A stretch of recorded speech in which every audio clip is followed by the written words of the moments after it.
নমস্কার, আমি সুষমা। কেমন আছো তোমরা সবাই?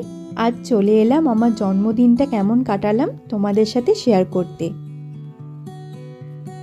আমাদের শ্বশুরবাড়িতে জন্মদিন সেলিব্রেট করে না, বিয়ের পর এই প্রথমবার দেখছি এত আয়োজন।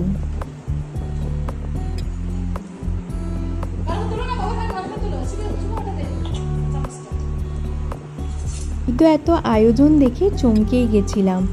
সবটাই আমার ননদ নিজের হাতে করেছে। আমি তো খুব সারপ্রাইজ দেখে খুব খুশি লাগছিল আমার। আমাদের জন্মদিনে পায়েস করতে নেই, ওই জন্য আমাকে আমার শাশুড়ি মা দেখো মিষ্টি খাইয়ে দিচ্ছে।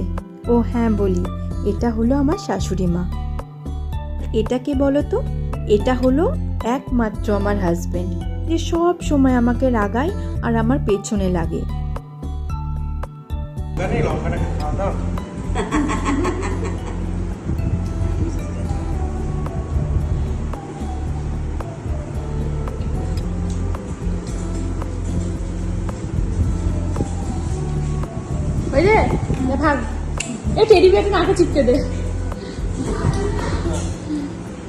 এই দেখো, রাতে আমরা আবার বেরিয়ে পড়লাম দুজন মিলে ডিনার করতে। বলে কথা, ছবি তুলবো না হতে পারে, ওই জন্য আমি কয়েকটা ছবি তুলে নিলাম। খাওয়া মাত্রই মেনু কার্ডটা আমার হাতে ধরিয়ে দিল আর বলল, আজকে তুমি যা অর্ডার দেবে আমি তাই খাবো। বাট আনফর্চুনেটলি আমাদের দুজনেরই খাবার চয়েসটাও কিন্তু সেম। ও আমাকে বলছিল নটাঙ্কি পরে করবে, আগে মেনু কার্ড নিয়ে খাবারটা তাড়াতাড়ি অর্ডার দিয়ে দাও।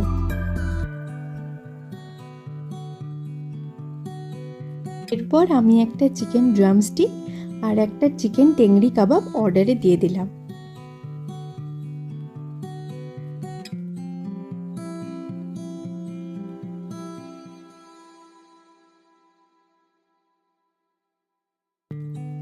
কত খিদে পেয়েছে, কখন থেকে বসে আছি, যে হাজবেন্ড আমাকে মজা করে বলছে তুমি প্লেটটা কামড়েই খেয়ে নাও।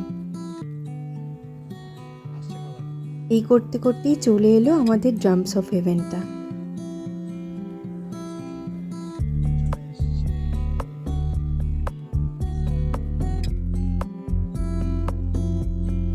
এরপর চিকেন ড্রামস অফ হেভেনটা খেয়ে দিচ্ছি।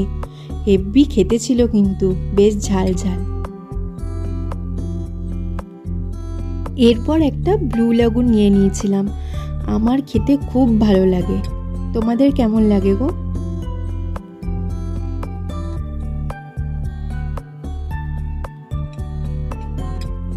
চিকেন টেংরি কাবাব দেয়া মাত্রই আমি মুখে ঢুকিয়ে নিয়েছিলাম।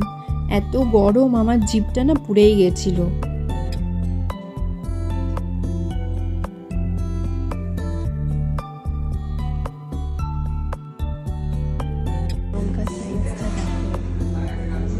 পুরোটা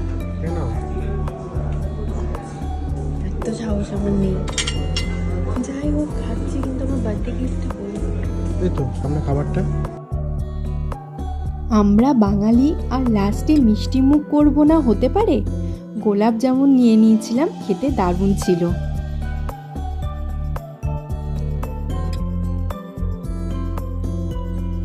খাওয়া দাওয়া শেষ, এবার বেরিয়ে পড়লাম। দারুণ কাটলো কিন্তু আজকের দিনটা, সত্যিই খুব স্পেশাল ছিল। আর থ্যাংক ইউ আমার শাশুড়ি মা, শ্বশুরমশাই, জেঠিমা, ননদ, হাজবেন্ডকে। একটা মেয়ে তো এমনই শ্বশুরবাড়ি চাই বলো, তাদের জন্য আমার দিনটা খুব ভালো কাটলো। আজকের ব্লগটা কেমন লাগলো অবশ্যই জানিও।